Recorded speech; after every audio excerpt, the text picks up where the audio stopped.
Ang galing nyo lumapit sa mga tao, ang galing nyo lumapit sa mga botante. Pag magpapanahon na ng eleksyon, puro kayo tulungan nyo kami. Tapos pag nandiyan na kayo sa pwesto, sino tinutulungan ninyo? Mga maiinit na usaping politika, hihimayin at masusing tatalakayin. Wala ba kaming maririnig sa inyo na na para sa bayan naman, puro sarili, pero kami mga tao, hindi nyo tinutulungan, yung mahihirap, hindi nyo tinutulungan. Walang iya naman. Mga issue sa mundo ng showbiz, kikilatisin, chichikahin. Nang nag-iisang Batang Manilenyo, sino pa nga ba? Kundi si Batang Maynila Toits.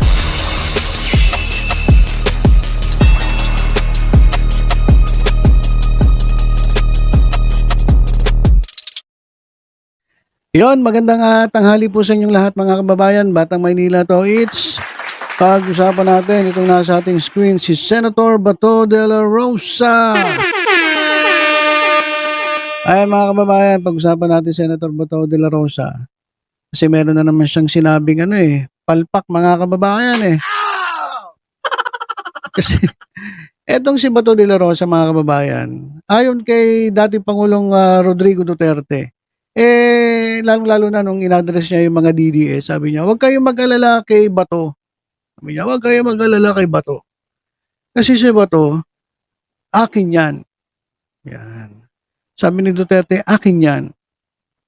Kaya lang, medyo talagang madaldal . At dahil doon sa kanyang kadaldalan, doon siya napapahamak. Oo. Doon siya lagi napapahamak. Tingnan nga sa hearing dyan sa Senado.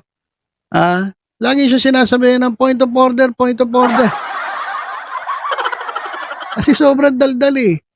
Umumpisahan na nga kagaya ng hearing kahapon. Umumpisahan na nga Ang dami-dami pa sinasabi.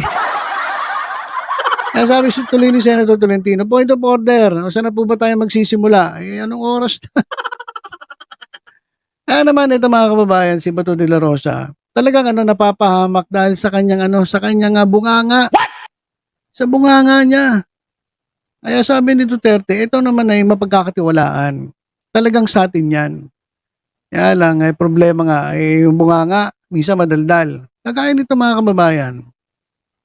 Meron siyang nasabi. Yan po sa hearing. Na yung sinasabi niya, kumukontra doon sa sinabi ni dating Pangulong Duterte. What? Oh, ito mga kababayan itong nasa ating screen. O yan sabi niya, kasi ako, kung tanungin mo rin ako, nag-chief PNP ako. Wala talaga akong nakita about that information. Ako mismo, honestly speaking, wala akong nakita. Ngayon, ano yung sinasabi niya? Ano yung sinasabi niya na wala siyang nakita? Ang sabi niya, wala siyang nakita na pangalan ni Presidente Marcos dun sa drug list. O di yari siya. Yari siya kay Duterte ngayon. Ibig sabihin, kinokontra niya yung sinabi ni Duterte. What? Palpak talaga. Di ba? So mismo si Bato de la Rosa nagpatunay na yung sinasabi ni Duterte hindi totoo. Kasi sabi niyo, hindi ko nakita . Wala akong nakita na nandun yung pangalan ni Presidente Marcos dun sa drug list during his time as the Chief Philippine National Police. However, De La Rosa added that he is not implying that Marcos couldn't have been subject of information from somebody. Ito naman nga sinasabi na information galing dun sa informant ni Morales. Wala namang kwenta yun . What? Wala naman yung wala naman yung informant . Nasaan ba yung informant? O sabi ni Bato, patay daw. Ano ba talaga? Ang gulo na ito yung dalawang kalbo niya sa Senado, ito si Bato saka si Morales. Ewan ko kung anong ginagawa nitong dalawa na to. So parang kasing obvious naman na nagkakampihan. At minsan nga nangyayari, finifeed pa ni Bato si Morales . So, dahil dito sa kadaldalan ni Bato de la Rosa, ayan nga, pinahamak niya si Duterte. Wala naman pala si Marcos dun sa ano eh, sa PIDEA list ng ano eh, yung narco list ng PIDEA eh. Tapos sasabihin ni Duterte, nakalista si ano si Pangulong Marcos. So nilaglag ni De La Rosa, etong si Duterte. Pinahamak mo yung puon mo. Di ba? So yan mga kababayan yung ano nangyayari ngayon. Dahil sa kadaldala ni Bato de la Rosa, lumalabas yung totoo. At ako kontra niya, ito si dating Pangulong Duterte. Kaya tingnan natin kung ano mangyayari dito. Pagagalitan na naman to eh, ni Tatay Digong nila eh. Kasi siya mismo nagsabi, wala daw siya nakita. Eh di ba pinagpipilitan nga ni Duterte? Maging si Maharlika eh. Oh, ginagamit yun eh para siraan si Marcos eh. Pero mismo si De La Rosa nagsabi etong chairperson of the Senate Committee on Public Order and Dangerous Drugs, inadmit niya na siya mismo hindi niya nakita ang pangalan ni Presidente Marcos dyan sa drug list ng PIDEA nung siya ay Chief of the Philippine National Police. Yari na naman to. Yan po, ito, magbasa nga tayo ng ibang komento rito. Tingnan natin ko. Ito mga kababayan sayang oras namin sa'yo, Tobats. Nagsasayang lang daw ng kuryente yung Senado eh. Ito, ano ba itong mga to? Baka nakikita ko dito mga gorilla eh. Bakit gorilla? Tingnan nyo guys nakikita nyo naman sa screen, lakihan nga natin para makita ninyo.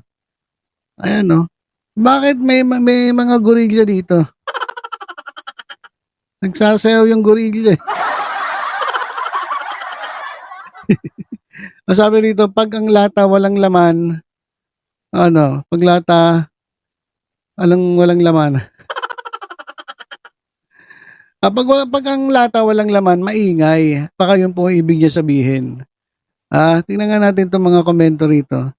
Kasi ito talaga si Bato de la Rosa dahil sa kadandalan marami napapahamak eh.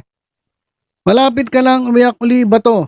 ICC pakibilis po. Tumatanda na si Digong. At baka magtago na po silang magkasabwat.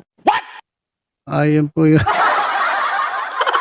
Minsan sa totoo lang hirap magbasa ng comment eh. Kasi minsan barok eh.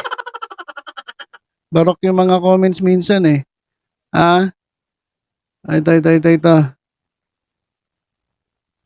Tapusin mo na Senate hearing ba to? Sayang ang ginagastos na pera na wala pala tayong nakukuhang mahalagang impormasyon. Wala po talaga nakukuha eh. Meron ba kayo nakukuha? Ako wala. Alam nyo, ang haba-haba na ng hearing na kailang take 3 na. Pumiling pa ng take 4. Sa totoo lang,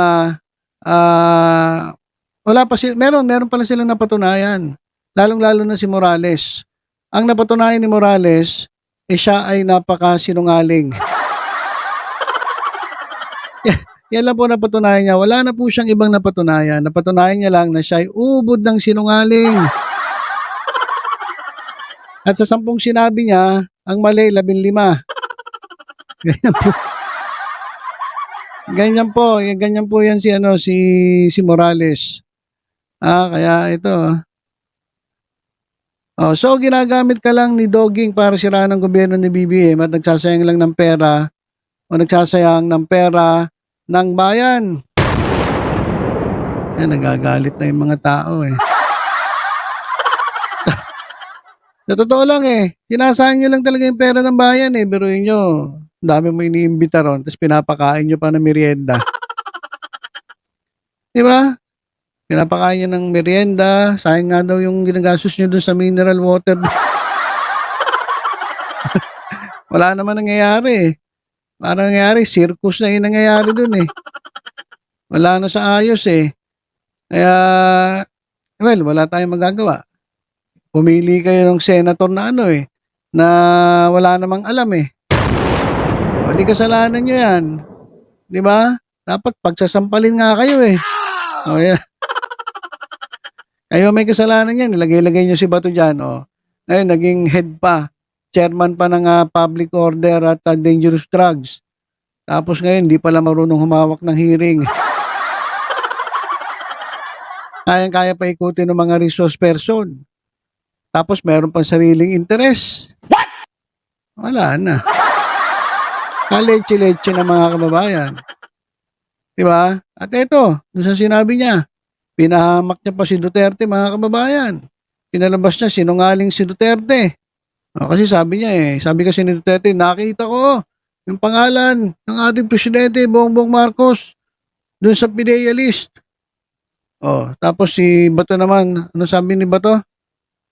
Kasi ako, tanungin mo rin ako, nag-chief PNP ako, wala talaga akong nakita about that information. Ako mismo, honestly speaking, wala akong nakita. Ano ba yung informasyon na yon? Na itong si Presidente Marcos o yung pangalan ni Presidente Marcos ay nandoon nga daw sa drug list ng PDEA, narco list ng PDEA. Sabi ni Duterte nandoon, pero sabi ni Bato wala. So, nagsisinungaling si Duterte. Nako. Yari ka sa amo mo, Bato. Ang dami mo nang kapalpakan dadagdagan pa, baka batukan ka na. Ayan mga kababayan. Dahil sa kadaldalan nito ni Bato, wala na. Kagulo-gulo na, pati yung amo nila pinahamak pa mga kababayan. Wala na talaga. Nakakatawa itong mga...